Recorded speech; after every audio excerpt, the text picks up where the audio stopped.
ચાલુ થાય।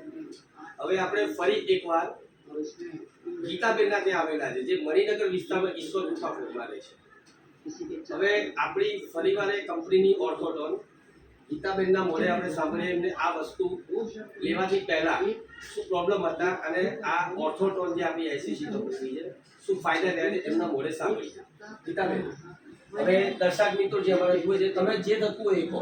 મને છેલ્લા 2-3 વર્ષથી પોતે સખત ખાવો અને સૂંઘો અને ચલાવતું નથી, બેઠા પછી ઊભું તો થઈ શકે, જે બેસાતું પણ નથી, પણ આ દવા લીધા પછી મને પગેથી સૂઝા ઉતરવા લાગ્યા છે, બેસાય છે, ઉઠાય છે, ચાલવામાં સારું રહે છે, ઘણી બધી લગભગ 50-75% જેવી મને 15-20 ગીતાબેન, એક વસ્તુ તમને પૂછવા, આમાં કોઈ તમને કોઈ સાઈડ ઇફેક્ટ થઈ હોય કે કંઈ પણ તમને આ વસ્તુ મને કોઈ સાઈડ ઇફેક્ટ બિલકુલ થઈ નથી, એ ટાઈમ નથી કે ગોળી એનાથી કોઈ સાઈડ ઇફેક્ટ નથી અને મને સારું છે, આરામ રહે છે અને ઘણું દુખાવો તો તમારા ઉંમરના જેટલા પણ બા અને દાદા છે તો એ શું આ લે તો એ સારું થઈ શકે એમને? હું આ 75 વર્ષની છું અને લઈ શકું છું અને મને સારું થયું છે, તો તમે પણ લઈ શકો છો, તમને મતલબ કે નહીં। ઓકે ઓકે, ચલો જય શ્રી કૃષ્ણ।